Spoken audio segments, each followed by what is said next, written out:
Hello, students. Welcome back again on my YouTube channel, PGT English Info number one. Here we are discussing the subjective paper questions, which are mostly expected to be there in your question paper this time. Okay, so we are discussing today William Wordsworth lyrical ballads and preface to lyrical ballads. Okay, so in this we are including that, as you already know that, क्योंकि आप लोगों ने जो pre है वो qualify करके आप आगे बढ़ चुके हैं, तो आपको इतना तो पता ही होगा कि लिरिकल बैलेट्स जो है वो 1798 में हमारा पब्लिश हुआ था. So it is publish in 1798 and poetic diction की अगर हम बात करें, अगर इसकी थ्योरीज के बारे में बात करें, तो जो उसका फर्स्ट एडिशन था इसमें विलियम वर्ड्सवर्थ ने सिर्फ और सिर्फ एक चीज़ के बारे में बात की है, वो है कि जो नॉर्मल पीपल हैं वो पोएटिक प्लेजर को कैसे अडॉप्ट कर सकते हैं. ठीक है, तो ऐसी लैंग्वेज को उन्होंने उठाया है जिसके थ्रू लोग जो है पोएटिक प्लेजर ले सकें.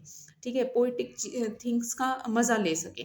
ठीक है, उतना ही इंटरेस्ट के साथ पोएटिक्स को, पोम्स को पढ़ें.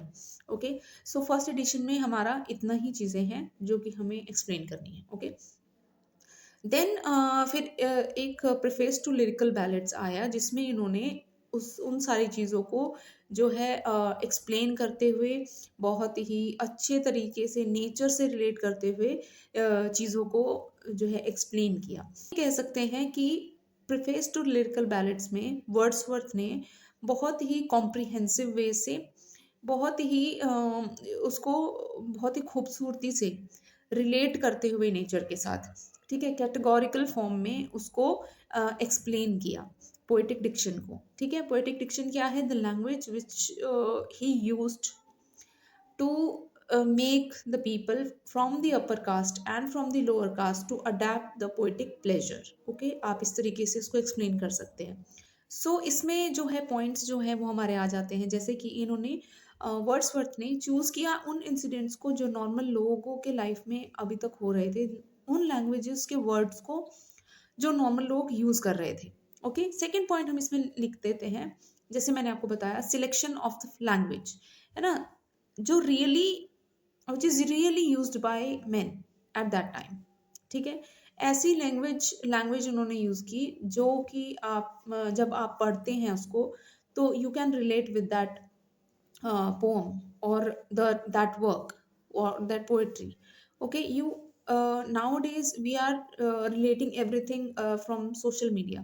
तो उस टाइम पर लोगों के पास सिर्फ बुक्स एक जो चीज़ थी, जो जिससे वो लोग रिलेट करते थे अपनी day to day life style को, तो वो उनका सोर्स था बुक्स. ओके, तो वो बुक्स से रिलेट करते थे अपने डे टू डे इंसिडेंट्स को.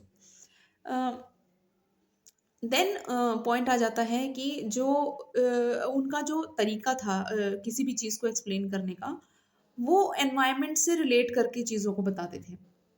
एनवायरनमेंट से रिलेट करके, हमारे नेचर से रिलेट करके, ठीक है, उन चीज़ों से रिलेट करके ही use to explain everything in his work. Okay, so इस तरीके से आपको इस चीज़ को एक्सप्लेन करना है. प्रिफेस टू लिरिकल बैलेट से क्वेश्चन आ जाता है, या पोएटिक डिक्शन से अगर क्वेश्चन आ जाता है, तो वर्ड्सवर्थ की ओवरऑल थ्योरीज में भी ये सारे जो पॉइंट्स हैं वो आपको मेनली देखने को मिलेंगे, and you can right all those points in your answer also. Okay, फिर उसके बाद आता है कि ऑर्डिनरी थिंग्स को वर्ड्सवर्थ इस तरीके से प्रेजेंट करते थे, इस तरीके से उसको एक्सप्लेन किया करते थे कि लोगों को पढ़ने में बहुत इंटरेस्ट आता था उनके वर्क्स को. ठीक है, इस तरीके से बहुत ही अनयूजुअल तरीका होता था उनका प्रेजेंटेशन का, कोई भी सीन या कोई भी इंसिडेंट को प्रेजेंट करने का, बहुत ही ऑर्डिनरी प्लस अनयूजुअल ऑल्सो. ठीक है, at the same time it is unusual also. ठीक है, तो आप इस चीज़ को मेंशन करेंगे तो it will be catchy for the invigilator और your examiner to check that easily, क्योंकि ये सब चीज़ें, ये सब वर्ड्स जो हैं वो आपके आंसर को बहुत ही प्रेजेंटेबल बनाते हैं, और आपका आंसर आप बहुत ही क्लियर तरीके से लिख सकेंगे. ओके, अब इसमें एक बहुत ही मेन चीज़ आती है, वो मैं आपको एक्सप्लेन करने वाली हूँ. वर्ड्सवर्थ ने प्रोसीड किससे किया कि अब ये जो लाइन है, I am dictating these lines in this video, you can write it और I will provide you the written form also. ठीक है। तो उन्होंने एक्सप्लेन कैसे किया, उन्होंने प्रोसीड कैसे किया इस वर्क में, इसको एज इट इज आपको पढ़ना होगा. If you want me to explain it, I will explain it slightly in this video also. It may be safely affirmed that there neither is nor can be any material difference between the language of prose and material composition. Okay, he was endorsed his first statement that the real language of men was the right material. It was to be purified from provincialism and from all national cause of disgust and dislike. ठीक है, ये as it is आपको ये जो lines हैं कुछ ये कुछ 5-6 लाइंस हैं, ये आपको ऐसी एज इट इज पढ़नी होंगी. अगर आप एज इट इज लाइंस को पिक करके लिखते हैं then it will be better for you to score more marks. ठीक है, तो इस तरीके से आप इसको लिख सकते हैं. दैट इज नथिंग, बस ये एक वो चीज़ था कि उन्होंने अपने जो ऑलरेडी मैं आपको एक्सप्लेन कर चुकी हूँ कि उन्होंने लैंग्वेज अडॉप्ट किया, उन्होंने इंसिडेंट्स को लिया, उन्होंने नेचर से अपने इंसिडेंट्स को एक्सप्लेन करने की कोशिश की. ओके, अब लास्ट जो है हमारे पास टॉपिक्स आ जाते हैं जो किसी भी क्रिटिक की या किसी भी राइटर की या किसी भी रीडर की जो अटेंशन कैच करते हैं, ऐसी कुछ लाइंस हैं वो इनके वर्क में जो है दी गई हैं. जैसे फॉर एग्जाम्पल वो ऐसे ही वर्ड्स यूज क्या करते थे विच आर सिलेक्टेड. ठीक है, जो selected words which are used by the common man, है ना, कॉमन पीपल जो लैंग्वेज को यूज कर रहे थे रिलेट करने के लिए, उन्होंने उन्हीं सब वर्ड्स को सिलेक्ट करके उन्हीं सब वर्ड्स को उन्होंने पिक किया. ठीक है, ये एक लाइन आप लिख सकते हैं कि उन्होंने विविड इमेजिनेशन, विविड सेंसेशन को इन्होंने इंक्लूड किया अपने वर्क्स में. एक कलरफुल इमेजिनेशन थी उनके दिमाग में. ठीक है, ऐसा कुछ वर्ड जैसे आप अगर फ्यू लाइंस अबव टिंटन अबे अगर आप उसको पढ़ेंगे तो आप देख सकते हैं कि उनकी सिर्फ लाइन से आपको एक पूरा ही सीनरी का ओवरव्यू मिल जाता है. आप अपने माइंड में भी उस सीन को क्रिएट कर सकते हैं. ठीक है, उसी तरीके से अगर आप डैफोडिल्स पोम को पढ़ते हैं, डैफोडिल्स में भी आप उन्होंने एक इतनी अच्छी सेंसेशन के साथ उसको लिखा हुआ है, इतने अच्छी कलरफुल इमेजिनेशन के साथ उसको लिखा हुआ है that when you used to read that poem the particular image will come out in your mind, है ना, इस तरीके से. तो ये लाइन भी आप उसमें वर्ड्स जो है इस तरीके से लिख सकते हैं, like vivid sensation and colourful images. ठीक है, इस तरीके से. उसके बाद कोई भी उन्होंने ऐसा चीज़ नहीं दिखाया कि कुछ डिफरेंस है पोम की लैंग्वेज में एंड प्रोज की लैंग्वेज में, ऐसा कुछ उन्होंने शो करने की कोशिश नहीं की है अपने अपने वर्क में. आप नॉर्मल लैंग्वेज, नॉर्मल वर्ड्स जो मैन के द्वारा यूज़ किए गए हैं उस टाइम पर, उसी तरीके के उन्होंने वर्ड्स को जो है अपने वर्क में इंक्लूड किया है. अब ये एक और लाइन है जो आपने बहुत बार सुना होगा कि मैन स्पीकिंग टू मैन.